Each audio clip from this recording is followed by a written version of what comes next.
Yes, चलो हम अब start करेंगे.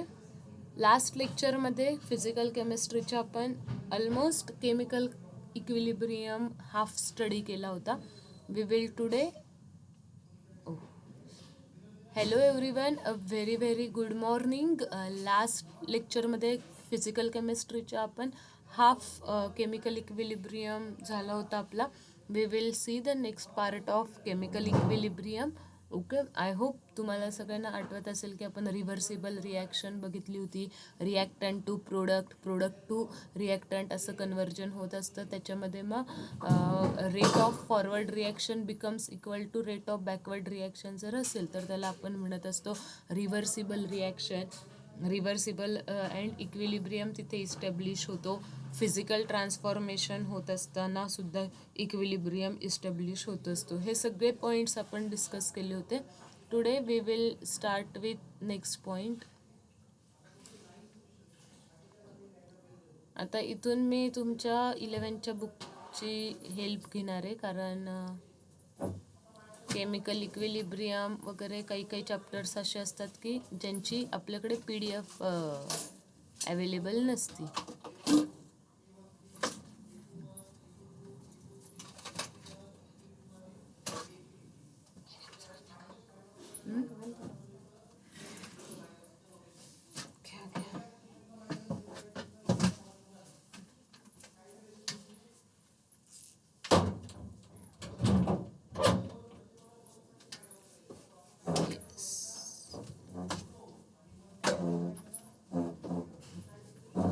बघा, आता आपल्याला डेरिवेशन फाइंड आउट करायचं आहे. कसलं? इक्विलिब्रियम कॉन्स्टंटचं.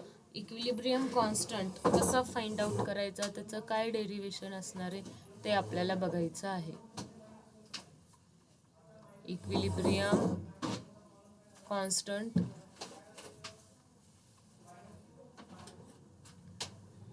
इक्विलिब्रियम कॉन्स्टंटला आपण कॅपिटल KC और KP नी रिप्रेझेंट करतो. KC कधी लिहायचं? जर आपण इक्विलिब्रियम कॉन्स्टंट फाइंड आउट केला in terms of concentration.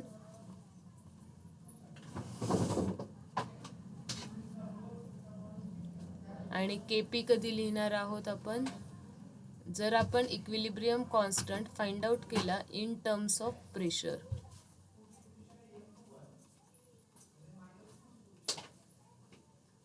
Okay, now we will see equilibrium constant in a terms of concentration. त्याच्यासाठी सगळ्यात पहिल्यांदा जर आपण एक रिॲक्शन ॲझ्युम केली, for example A+B it gives C+D, आणि ही बॅकवर्ड डायरेक्शनमधली रिॲक्शन. आता बघा, ज्यावेळेस रिॲक्शन पुढे जात असते, फॉरवर्ड डायरेक्शनमध्ये असते, त्यावेळेस आपण त्याला म्हणतो K फॉरवर्ड, आणि ज्यावेळेस रिॲक्शन बॅकवर्ड डायरेक्शनमध्ये जात असते त्याला म्हणतो आपण K backward. You all know that की K काय आहे? तर आता इथे K आहे रेट कॉन्स्टंट. ओके, K काय आहे? तर rate constant. Rate constant of forward reaction and rate constant of backward reaction. According to chemical kinetics आपण रेट लॉ लिहायला शिकलो असतो. Rate of reaction is equal to, पण कुठल्या रिॲक्शनचा rate? Rate of forward reaction is equal to rate of forward reaction is equal to forward रिॲक्शनचा rate constant काय आहे? मग तो KF. आणि फॉरवर्ड रिॲक्शनचे reactants, what are the reactants of forward reaction? Reaction पुढं जातीये, सो हे काय झाले? A and B are the reactants of forward reaction. So आपल्याला काय मिळालं? Rate of forward reaction is equal to KF in bracket concentration of A into concentration of B. Similarly, what we will write? Rate of backward reaction. Rate of backward reaction. Rate of backward reaction is equal to backward रिॲक्शनसाठीचा rate constant that is KB in bracket. आता बॅकवर्ड रिॲक्शनचे रिॲक्टंट्स कोण आहेत? तर C+D. Backward रिॲक्शनचे products आहेत A and बी, पण बॅकवर्ड डायरेक्शनमधल्या रिॲक्शनचे रिॲक्टंट्स आहेत C plus D. So concentration of C into concentration of D. Equation number 2. Okay. Now you all know at equilibrium, ज्यावेळेस इक्विलिब्रियम येतो त्यावेळेस काय होत असतं, तर at equilibrium rate of forward reaction is equal to rate of backward reaction. At equilibrium rate of forward reaction is equal to rate of backward reaction. Rate of backward reaction. Okay. मग ह्या दोघांचा rate काय असणार आहे, same असणार आहे. कधी, ज्यावेळेस सिस्टीममध्ये इक्विलिब्रियम येईल त्यावेळेस. So what we can write, therefore from 1 and 2, therefore from 1 and 2 put the value of rate of forward reaction. What is the value of rate of forward reaction? Kf in bracket concentration of A into concentration of B. What is the value of rate of backward reaction? Rate of backward reaction is equal to Kb concentration of C into concentration of D. Now what we have to do, we have to do जे पण constants आहेत ते एका साईडला आणायचे. मग मी काय लिहिलं बघा, K forward upon K backward, K forward upon K backward is equal to concentration of C into concentration of D upon concentration of A into concentration of B. समझा आपको? तो इसी रेशो को हम क्या बोलते हैं, इक्विलिब्रियम कांस्टेंट. ये जो रेशो है, हा जो रेशो आहे K F upon K B, rate of forward reaction is equal to rate of backward reaction. हा जो रेशो आहे ह्या रेशोलाच आपण काय म्हणत असतो, equilibrium constant. That is K C, equilibrium constant in terms of C. का बरं के सी? सी का? कारण इकडे काय आहेत, कॉन्सन्ट्रेशनच्या टर्म्स आहेत. ओके. म्हणून आपण ह्याला काय म्हणतो, equilibrium constant in a terms of concentration. समझा सबको? समजा काय करतोय आपण, rate of forward reaction upon rate of backward reaction. आता तुम्हाला इथे थोडा कायनेटिक्सचा फील येईल आणि आहेच आहे. थोडंसं इनिशियल पार्ट ऑफ कायनेटिक्स इथे आपल्याला अप्लाय करायचं आहे. सो के सी म्हणजे काय, तर कॉन्सन्ट्रेशन ऑफ प्रोडक्ट्स. इथे काय आलं आहे आपल्याला, concentration of C, concentration of D upon concentration of A into concentration of B. Now what you have to remember. बघा आता इथे स्टायक्योमेट्रिक कोइफिशियंट्स 1 होते. But if I take another example, जर मी असं जर एखादी हायपोथेटिकल रिॲक्शन घेतली, A times A, B times B, C times C plus D times D, it is a reversible reaction. आणि ह्या रिॲक्शनमध्ये इक्विलिब्रियम इस्टॅब्लिश होतोय. ओके. फॉरवर्डमध्ये पण आहे, बॅकवर्डमध्ये पण आहे. मग ह्या रिॲक्शनचा के सी कसा लिहिणार, इक्विलिब्रियम कॉन्स्टंट कसं फाइंड आउट करतो आपण.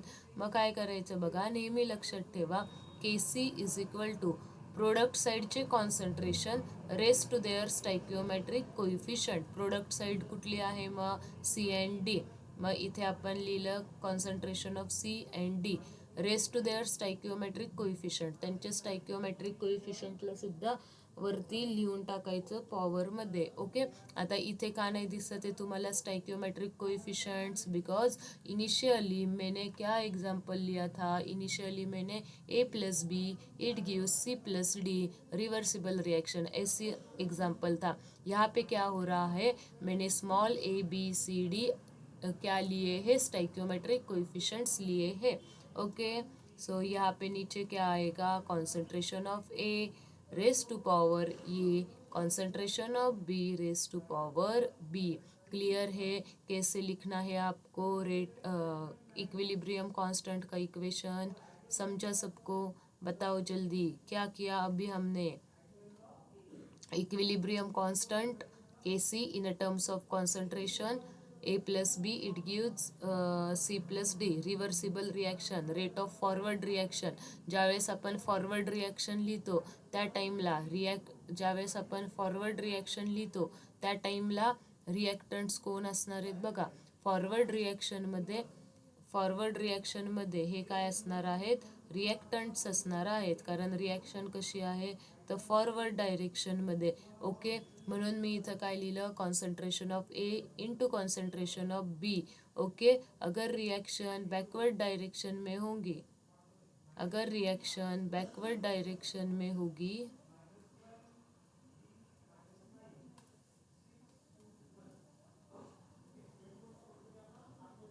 आता जर रिॲक्शन बॅकवर्ड डायरेक्शनमध्ये असेल तर हे काय होणार आहेत? सी अँड डी काय होणार आहेत?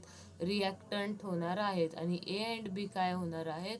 प्रोडक्ट होणार आहेत. ओके, मग ज्यावेळेस रिॲक्शन बॅकवर्ड डायरेक्शनला असेल त्यावेळेस C and D are the reactants. आणि ॲट इक्विलिब्रियम मी तुम्हाला त्यावेळेसही 2दा-3दा रिपीटेडली सांगितलं होतं, इक्विलिब्रियमच्या वेळेस काय होतं? Rate of forward reaction is equal to rate of backward reaction होत असतं. ही कंडिशन तिथे येत असती. आय होप तुम्हाला डेरिवेशन कळालं असेल. Okay, let me know. Yes ma'am. Okay okay. बाकी मग आता सध्या तुमचं कॉलेज चालू आहे का नाही चालू आहे? चालू आहे. चालू आहे. आता किती पोर्शन झाला कॉलेजमध्ये 11वीचा? एक चॅप्टर बाकी आहे प्रत्येक सब्जेक्टचा. अच्छा, okay. And what about you Siddhi, Aditi?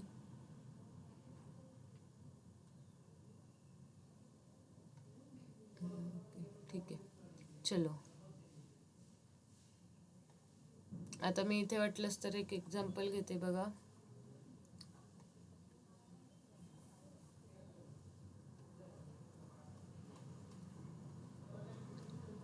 N2 plus 3 times of H2,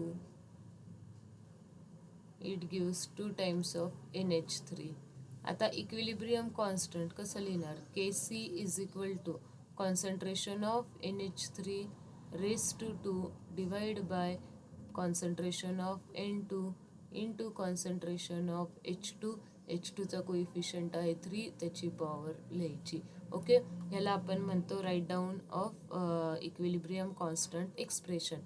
त्याच्यानंतर सेकंड एक्झाम्पल, सपोज मी म्हटलं H2 plus I2, it gives twice HI. Okay, काय असणार आहे example? Kc is equal to concentration of HI raise to 2 divide by concentration of H2 into concentration of I2. Okay, ह्याला आपण काय म्हणतो? Equilibrium कॉन्स्टंटचं एक्झाम्पल. आय होप क्लिअर असेल concept. Okay, घेऊयात नेक्स्ट.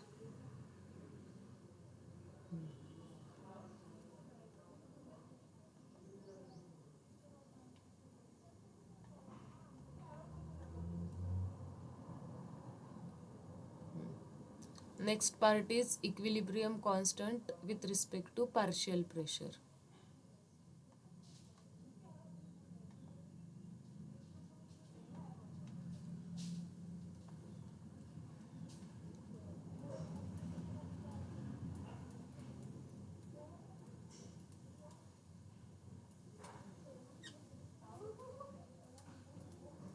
Equilibrium constant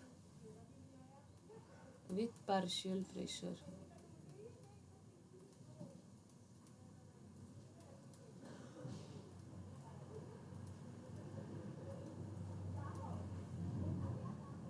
आता बघा, सपोज आपण एक हायपोथेटिकल रिॲक्शन ॲझ्युम करूयात. कुठली? ए.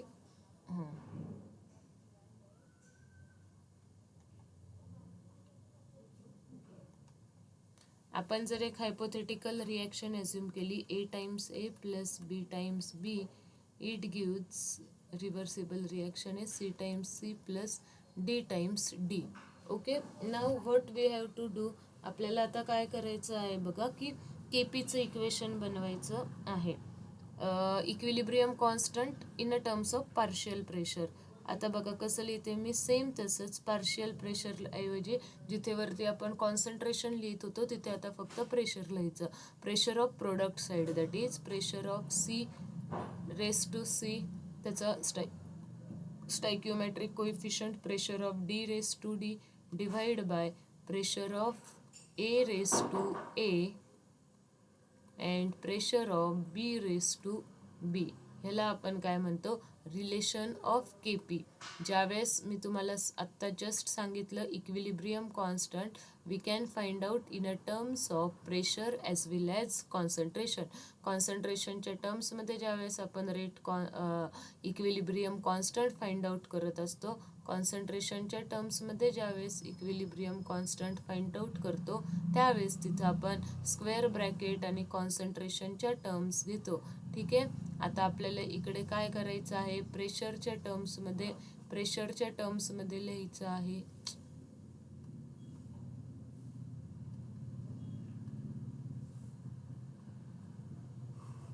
ओके, प्रेशरच्या टर्म्समध्ये लिहिताना मग partial pressure of C raise to C, partial pressure of D raise to D upon partial pressure of A raise to A into partial pressure of B raise to B. Okay, ह्याला आपण म्हणतो equilibrium constant with partial pressure. Now the next question is what is the relation between K C and K P. Okay, we will see that relation between KP and KC. ओके, आता बघा सगळ्यात सुरुवातीला as you know according to ideal gas equation,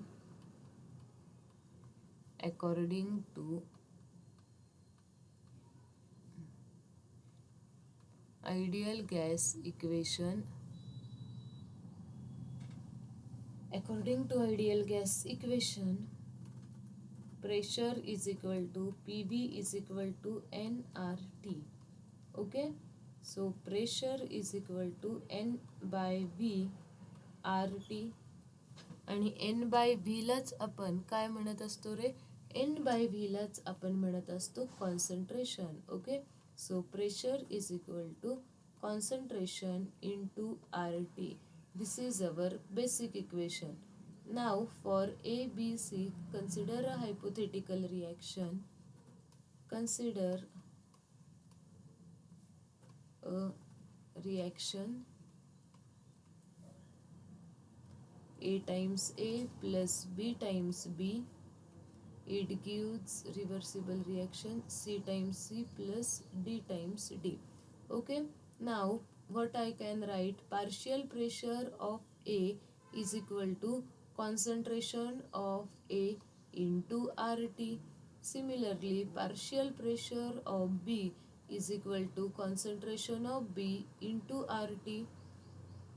Partial pressure of C is equal to concentration of C into RT.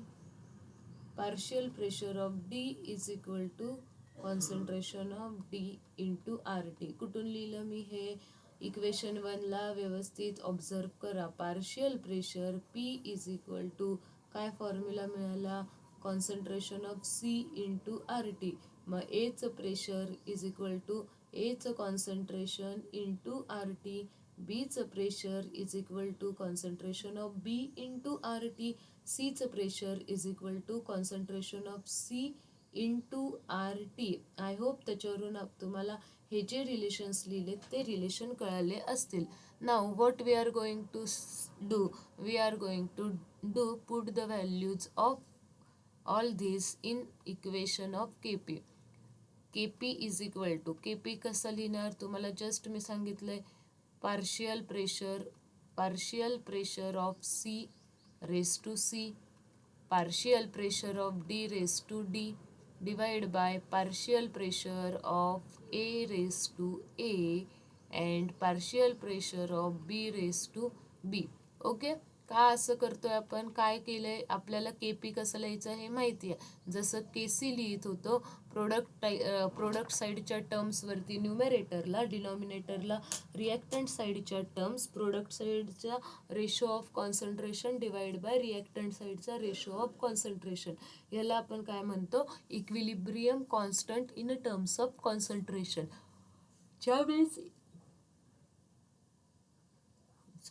ज्यावेळेस आपल्याला प्रेशरच्या टर्म्समध्ये लिहायचं असेल त्यावेळेस आपण काय लिहिणार, प्रोडक्ट साईडच्या प्रेशरच्या टर्म्स डिवाइड बाय रिॲक्टंट साईडच्या प्रेशरच्या terms raise to their stoichiometric coefficient. So product साईडला आहे C and D, pressure of C raise to C,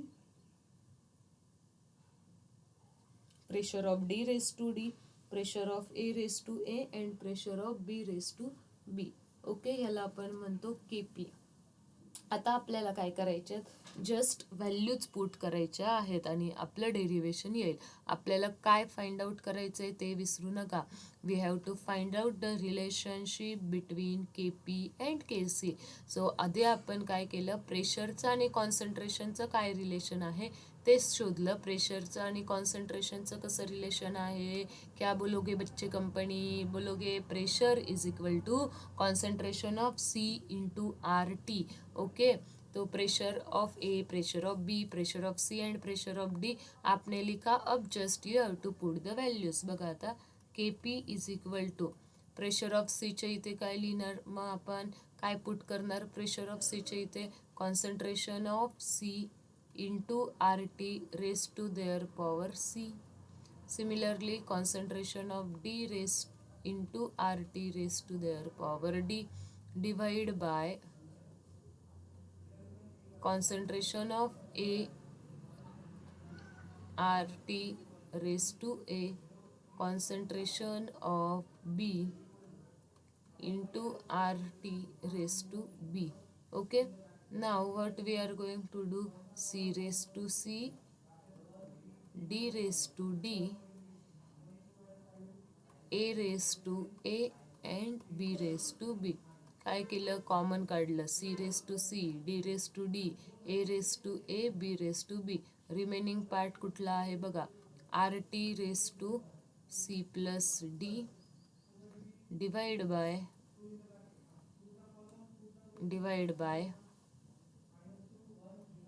R T raise to A plus B. Okay, now what we can do, ह्या पूर्ण ब्रॅकेटच्या ठिकाणी मी काय ठेवू शकते, जर मी असा ब्रॅकेट टाकला, या ब्ल्यू ब्रॅकेटच्या ठिकाणी मी काय ठेवू शकते, चलो बताओ बच्चे कंपनी, आप बताओगे, चला सांगा. त्या पूर्ण ब्रॅकेटच्या ठिकाणी मी कुठली व्हॅल्यू ठेवू शकते, C raise to C, D raise to D, A raise to A, B raise to B. म्हणजेच काय लिहू शकते मी, KC. Yes, correct, very good. इथं मी पुट करणार के सी. इकडे काय होईल मग, R T raise to C plus D, आणि हे वरती आल्यावर काय होईल, मायनस ए मायनस बी. एक मिनिट,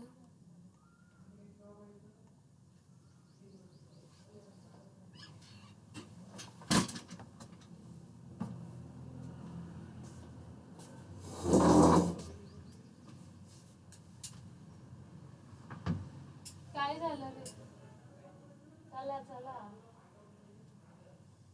आधीच लेट झालंय.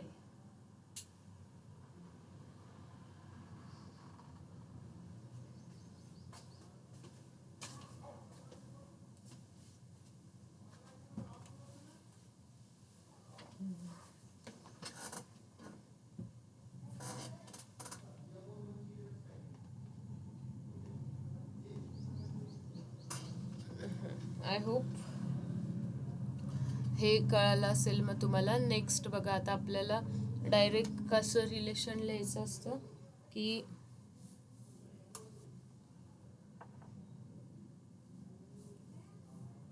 डायरेक्ट काय लिहिणार मग मी, K P is equal to K C R T raise to, आता C plus D stoichiometric coefficients आहेत प्रोडक्ट साईडचे, आणि A I and B are the stoichiometric coefficients आहेत रिॲक्टंट साईडचे. सो डायरेक्ट मी काय लिहित असते, C plus D minus A B. ह्याला आपण काय म्हणत असतो, डेल्टा एन. डेल्टा एन म्हणजे काय, प्रोडक्ट साईडचे स्टायक्योमेट्रिक कोइफिशियंट मायनस रिॲक्टंट साईडचे स्टायक्योमेट्रिक कोइफिशियंट. सो पॉवर काय झाली, डेल्टा एन. आणि बऱ्याच बुकमध्ये इथे जी लिहिलेलं असतं, तर डेल्टा एन जीचा मिनिंग काय होतो की गॅसियस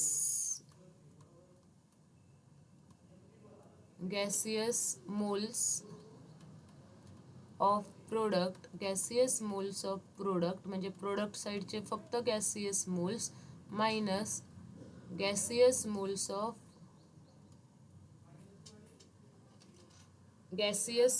ऑफ रिॲक्टंट. ओके.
इथे आपण काय लिहितोय मग, gaseous moles of product minus gaseous moles of reactant.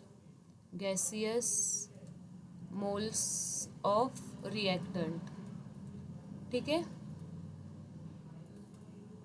हे झालं आहे आपलं डेरिवेशन. पेपरला येऊ शकतं, इझी आहे.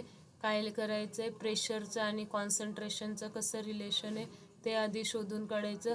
Pressure is equal to concentration into R T. मग के पीचा फॉर्म्युला लिहायचा आणि प्रेशरच्या व्हॅल्यूज पुट करायचा. बरोबर तुम्हाला हे इक्वेशन मिळून जाईल. नेहमी डेरिवेशनमध्ये you have to remember the steps. काय काय स्टेप्स आपण केलेल्या आहेत. सो 3 मार्काला हे इझी डेरिवेशन पेपरला विचारलं जातं. नेक्स्ट टॉपिक इज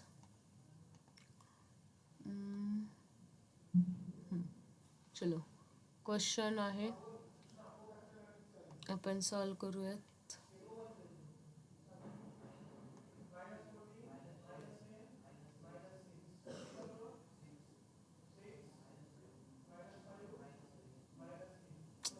अच्छा,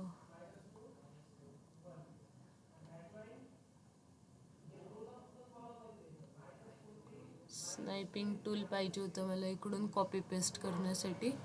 स्नायपिंग टूल ठीक आहे.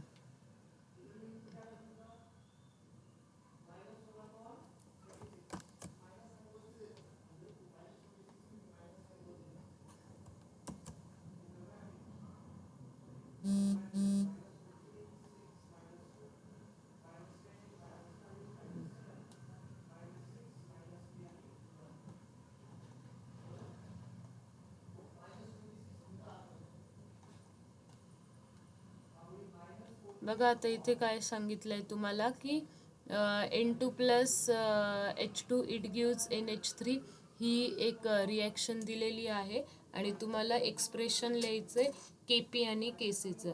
म्हणजेच काय, N2 plus 3 times of H2 it gives 2 times of NH3. ही जी रिव्हर्सिबल रिॲक्शन आहे ही रिॲक्शन तुम्हाला दिलेली आहे. तुम्हाला रिलेशन विचारलंय KP अँड KC मधलं. Okay. Now what you have to do, you know that Kp is equal to Kc RT raised to delta n g. Okay. आता N2 गॅसियस स्टेटमध्येच आहे, H2 सुद्धा गॅसियस स्टेटमध्ये आहे आणि NH3 सुद्धा gaseous स्टेटमध्ये आहे. तर सगळ्यात पहिल्यांदा delta N G find out करायचा. डेल्टा एन जी म्हणजे काय, तर इथे लिहिलं आहे मी gaseous moles of product side. Product साईडला किती गॅसियस मोल्स आहेत, तर फक्त 2, म्हणून मी काय लिहिलं 2 मायनस रिॲक्टंट साईडला गॅसियस मोल्स किती आहेत, तर रिॲक्टंट साईडला गॅसियस मोल्स आहेत 3 प्लस इथे एक दिसतोय दॅट इज 4. मग मी काय लिहिणार 4. डेल्टा एन जीचा आन्सर काय आलं -2. डेल्टा एन जी आलेला आहे -2. It's okay. मग आपण काय लिहिणार K P is equal to K C R T raise to -2. हे झालं relation between K P and K C for this reaction. Clear है? समझा सबको? बताओ जल्दी. कळालंय का? Yes, ma'am. ओके, ठीक आहे. सो सिमिलर आहे. H2 plus I2 it gives HI. Next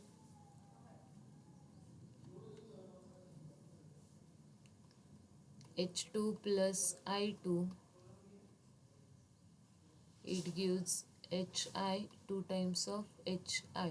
okay, तुम्हाला KP आणि KCचं रिलेशन लिहायचं आहे. You know that KP is equal to KC RT raise to delta N. Okay, NG म्हणा, हे गॅसियस स्टेटमध्ये आहे, H2 पण गॅसियस स्टेटमध्ये आहे आणि I2 पण. Okay, what is the value of delta N G? Delta N G product साईडचे stoichiometric coefficient that is 2 minus reactant साईडचे 1 + 1 किती 2 मायनस 2. आन्सर आएगा 0.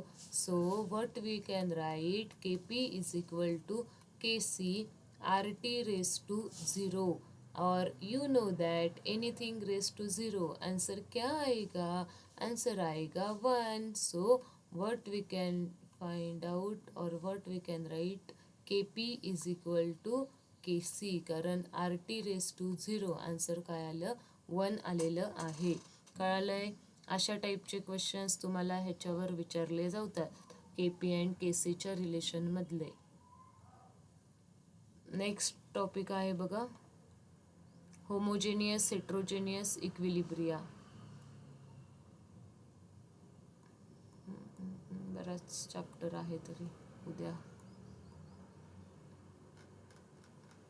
ठीक आहे, इझिली पटकन आपण अंडरस्टँड करूयात होमोजेनियस इक्विलिब्रिया आणि हेट्रोजेनियस इक्विलिब्रिया.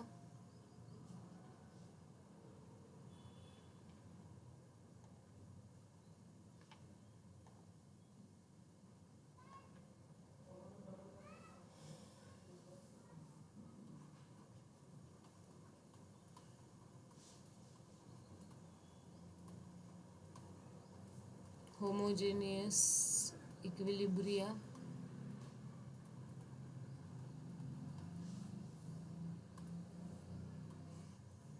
आता होमोजेनियस इक्विलिब्रिया म्हणजे काय, तर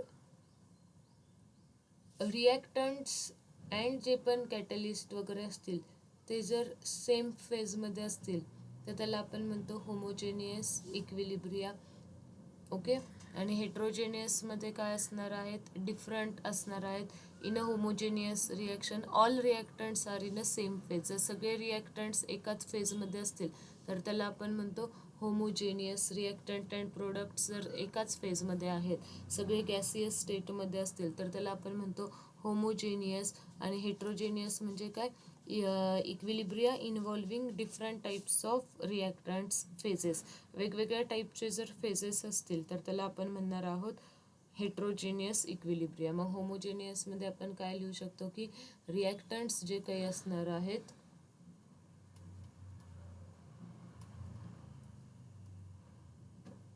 रिॲक्टंट्सची फेज कशी असणार आहे, तर रिॲक्टंट्सची फेज सेम असणार आहे.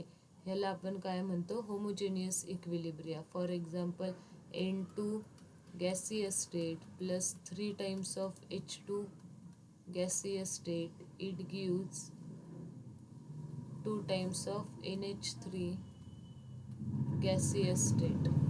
ओके, ह्याला आपण म्हणत असतो होमोजेनियस इक्विलिब्रिया, कारण रिॲक्टंट्सची फेज सेम आहे. अल्सो प्रोडक्ट, मग ज्यावेळेस रिॲक्टंट प्रोडक्टची फेज सेम असते it is known as homogeneous equilibria. ह्याच्याच अपोजिट किंवा थोडंसं वेगळं आहे, that is heterogeneous equilibria.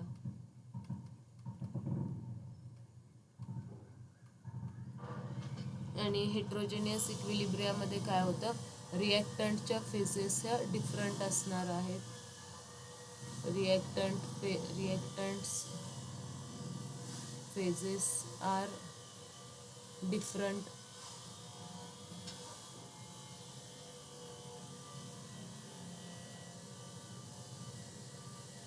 Okay, इथं फेजेस डिफरंट असणार आहेत. फॉर एक्झाम्पल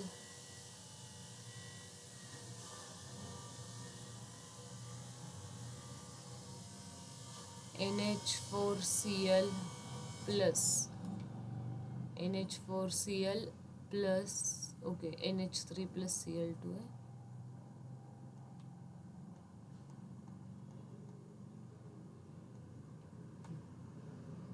बघा, NH3 gaseous state plus Cl2 gaseous state reversible रिॲक्शनमध्ये फॉर्म होतोय NH4Cl, आणि इथे आहे सॉलिड स्टेट. म्हणजे रिॲक्टंट्स अँड प्रोडक्ट्स यांची फेज कशी आहे तर डिफरंट आहे. ह्याला आपण काय म्हणतो मग, हेट्रोजेनियस इक्विलिब्रिया म्हणतो. क्लिअर आहे? होमोजेनियस इक्विलिब्रिया म्हणजे काय आणि हेट्रोजेनियस इक्विलिब्रिया म्हणजे काय? चलो बताओ जल्दी. होमोजेनियस में reactants and products both are in the same phase, it is known as homogeneous equilibria. आणि हेट्रोजेनियस इक्विलिब्रिया म्हणजे काय, reactant and products both are in a different phase, वेगवेगळ्या फेजमध्ये ते असतील तर त्याला आपण म्हणणार आहोत हेट्रोजेनियस इक्विलिब्रिया. कळालंय? क्लिअर आहे?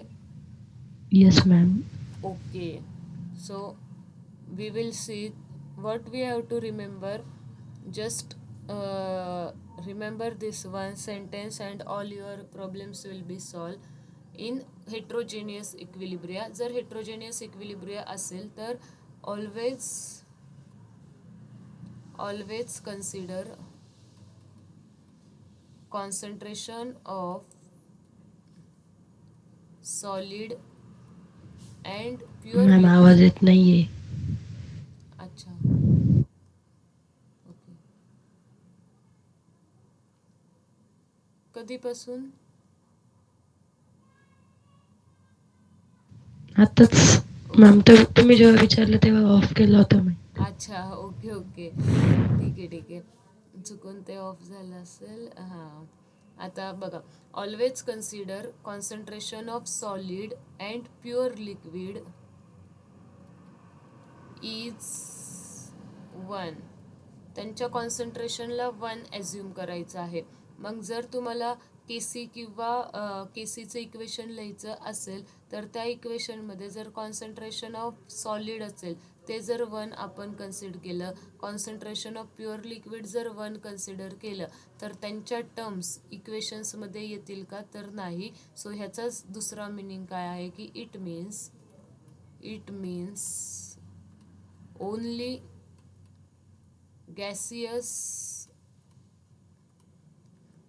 gaseous and aqueous terms are involved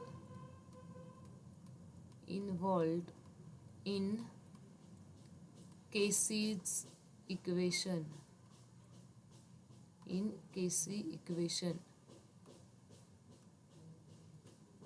for example, आता जर मला त्यावरच्या रिॲक्शनचंच केसीचं इक्वेशन लिहायचं असेल, काय रिॲक्शन होती, NH3 gaseous plus Cl2 gaseous, it gives NH4Cl solid. Okay, आता मला माहिती आहे इथे सॉलिड आहे आणि just what we write down की सॉलिडचं कॉन्सन्ट्रेशन आणि लिक्विड असेल तर 1 कन्सिडर करायचं आहे.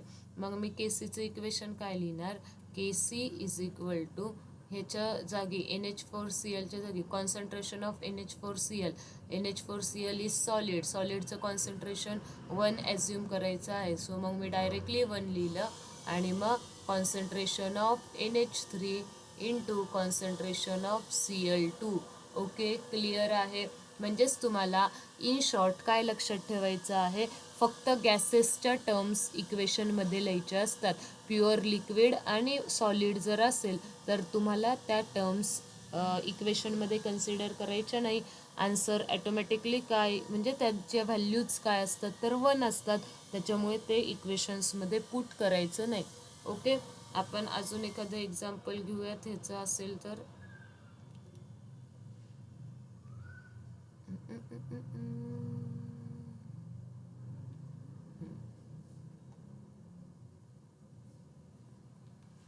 C2H5OH. आता नेक्स्ट एक्झाम्पल आहे बघा, C2H5OH. C2H5OH बोले तो अल्कोहोल. पहिल्यांदा इथे लिक्विड स्टेटमध्ये आहे, आता व्हेपराइज फॉर्ममध्ये कन्वर्ट झाले C2H5OH गॅसियस स्टेट. सो काय इक्वेशन येणार आहे केसीचं, केसीचं इक्वेशन येईल concentration of C2H5OH gaseous state only. Okay, आता इथे डिनॉमिनेटरला काय असणार आहे, रिॲक्टंटचं concentration, but reactant is pure liquid. Okay, आणि जर प्युअर लिक्विड असेल तर आपण त्याचं कॉन्सन्ट्रेशन 1 ॲझ्युम करतो. सो आपला आन्सर काय येणार आहे, एवढंच येणार आहे. जर तुम्ही खाली म्हणजे आपण इनिशियली काय शिकलो, कॉन्सन्ट्रेशन ऑफ प्रोडक्ट साईड लिहायची raise to their stoichiometric coefficient, डिनॉमिनेटरला कॉन्सन्ट्रेशन ऑफ रिॲक्टंट्स लिहायचे. ओके, ठीक आहे. पण आता रिॲक्टंट्स कधी नाही लिहायचे, जर ते सॉलिड आणि लिक्विड असतील तर त्यांना मेन्शन नाही करायचं. का बरं नाही करायचं, कारण त्यांच्या व्हॅल्यूज आपण 1 पुट करतो. ओके, सो इक्वेशन में क्या ही आएगा, तो सिर्फ रिॲक्टंट साईडचे गॅसेस येतील, प्रोडक्ट साईडचे गॅसेस येतील. ओके, क्लिअर आहे हा टॉपिक हेट्रोजेनियस इक्विलिब्रियाचा. हेट्रोजेनियस इक्विलिब्रिया कसं लिहिणार, आता इथे भलेही तुम्हाला वाटेल इथे डिनॉमिनेटरला C2H5OH in a liquid state लिहायला पाहिजे, बट लिक्विडचं कॉन्सन्ट्रेशन आपण 1 ॲझ्युम करतो, त्याच्यामुळे ते लिहित नाही. क्लिअर आहे इथपर्यंत, क्लिअर आहे इथपर्यंत, काही डाऊट आहे? No ma'am. ओके, ठीक आहे. नेक्स्ट आहे units of KC.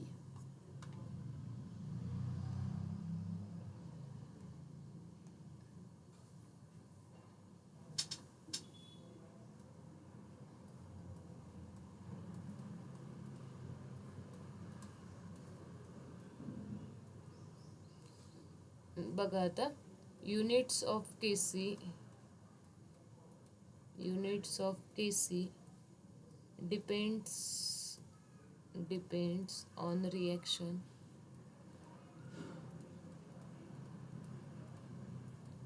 Units of Kc depends on a reaction. आता फॉर एक्झाम्पल मी इथे घेतलंय N2 + 3H2, it gives 2NH3. Gaseous state, ही पण गॅसियस स्टेट आणि इथे पण gaseous state. So I know KC is equal to, gaseous state असेल तर प्रोडक्ट साईडला गॅसियस स्टेट आहे, सो NH3 त्याचा स्क्वेअर डिवाइड बाय N2 सुद्धा गॅसियस स्टेटमध्ये आहे, कन्सिडर करणार, आणि H2 सुद्धा गॅसियस स्टेटमध्ये आहे, कन्सिडर करणार. H2चा कोइफिशियंट आहे 3. मला हे इक्वेशन माहिती आहे.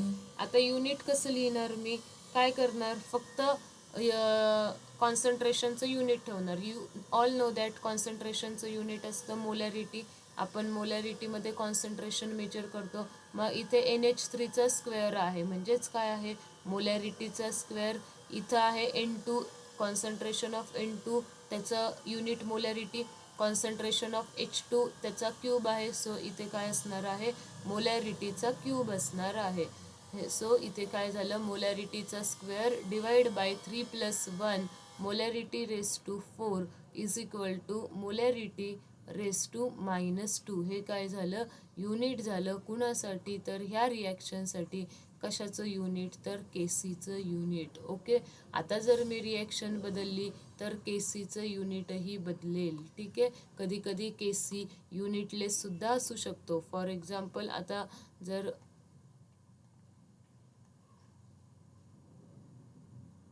ही रिॲक्शन घेतली H2 + I2 आली, तर इथे काय होईल बघा, H2 gaseous state plus I2 gaseous state, it gives 2 times HI gaseous state. Okay, now Kc is equal to HI चा square divide by H2 into I2. H आयचा स्क्वेअर, ह्याचा H I concentration of H I is in molar, मोलरचा square that is M square. आणि खाली पण बघा H2 आहे त्याचं युनिट येईल मोलॅरिटी, I2 आहे त्याचं युनिट येईल मोलॅरिटी. मोलॅरिटी इंटू मोलॅरिटी, मोलॅरिटीचा स्क्वेअर, इथं मोलॅरिटीचा स्क्वेअर, मोलॅरिटीचा स्क्वेअर कॅन्सल झाला. केसीचा आन्सर काय आलं, केसी इज इक्वल टू 1 आलं. ह्या केसमध्ये केसीला has no unit. Kc has no unit. What I want to tell you की जे पण युनिट आहे ते युनिट कशावर डिपेंड असणार आहे, रिॲक्शनवर डिपेंड असणार आहे, केसीच्या ह्या एक्सप्रेशनवर डिपेंड आहे. सो आपण शॉर्टकटमध्ये कसं लक्षात ठेवतो, KC is equal to molarity raise to delta N G. Okay, आता डेल्टा एन जीचा आन्सर ह्या केसमध्ये बघा 0 आलं होतं. जर तुम्ही इथे delta N G find out केला ह्या केसमध्ये H2 + I2 it gives 2HI. ठीक आहे, इथे आहे 2 -1 + 1 2, 2 - 2 आन्सर किती येतंय 0. मग डेल्टा एन जी 0 आला, म्हणजेच molarity raise to 0, anything raise to 0, answer काय आलं 1 आलं. जर हेच तुम्ही वरच्या केसमध्ये delta N G find out केला असता, बघा ह्या केसमध्ये डेल्टा एन जीचा आन्सर काय येणार आहे, ह्या केसमध्ये डेल्टा एन जी येणार आहे प्रोडक्ट साईडचा मोल दॅट इज 2 आणि रिॲक्टंट साईडचे मोल्स 3 + 1 4 -4. मग डेल्टा एन जीचा आन्सर काय आलं -2. मोलॅरिटी रेस टू युनिट काय आलं -2. म्हणजेच तुम्हाला काय करायचं आहे, KC is equal to molarity raise to delta N G ठेवायचं आहे. आता इथे further you all know that मोलॅरिटीलाच आपण काय लिहू शकतो, मोल पर डीएम क्यूब लिहू शकतो. ओके, मग आता इथे मोल पर डीएम क्यूबचा -2 आहे, मग काय होईल, मग होईल मोल रेस टू -2 आणि डीएम रेस टू 6. ओके, असं तुम्ही नंतर पुढे व्हॅल्यूज पुट करून पुढचं युनिट फाइंड आउट करू शकतो. क्लिअर आहे, ट्रिक कळलेली आहे. केसीचं युनिट कसं फाइंड आउट करायचं, केसीचं युनिट फाइंड आउट करण्यासाठी molarity raise to delta N G find out करायचा. डेल्टा एन जी कळाला तर आपल्याला केसीचं युनिट आसानी से हम बता सकते हैं. क्लिअर आहे इथपर्यंत?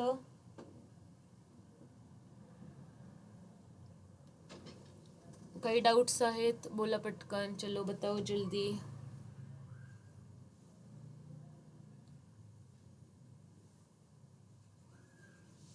काही डाउट्स आहेत ह्याच्यामध्ये, KC is equal to molarity raise to delta N G. Okay, Sakshi, Siddhi, काही डाऊट आहे? No ma'am. Okay,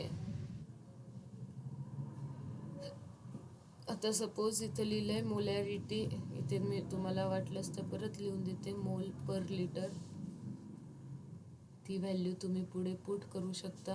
and delta N जी माहिती आहे, वरती पण सांगितलंय, प्रोडक्ट साईडचे मोल्स मायनस रिॲक्टंट साईडचे मोल्स, पण कुठले, गॅसियस मोल्स. का, कारण आपण हेट्रोजेनियस इक्विलिब्रिया असेल तर सॉलिड आणि लिक्विडला ॲझ्युम करत नाही, त्याचं कॉन्सन्ट्रेशन आपण 1 कन्सिडर करतो. ओके, ठीक आहे. सो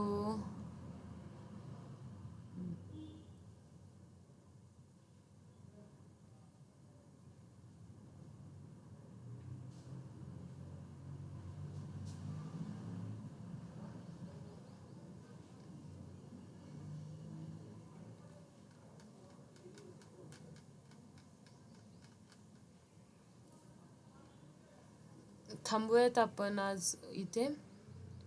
मी उद्या घेईल 7:15लाच पुन्हा एकदा घेईल.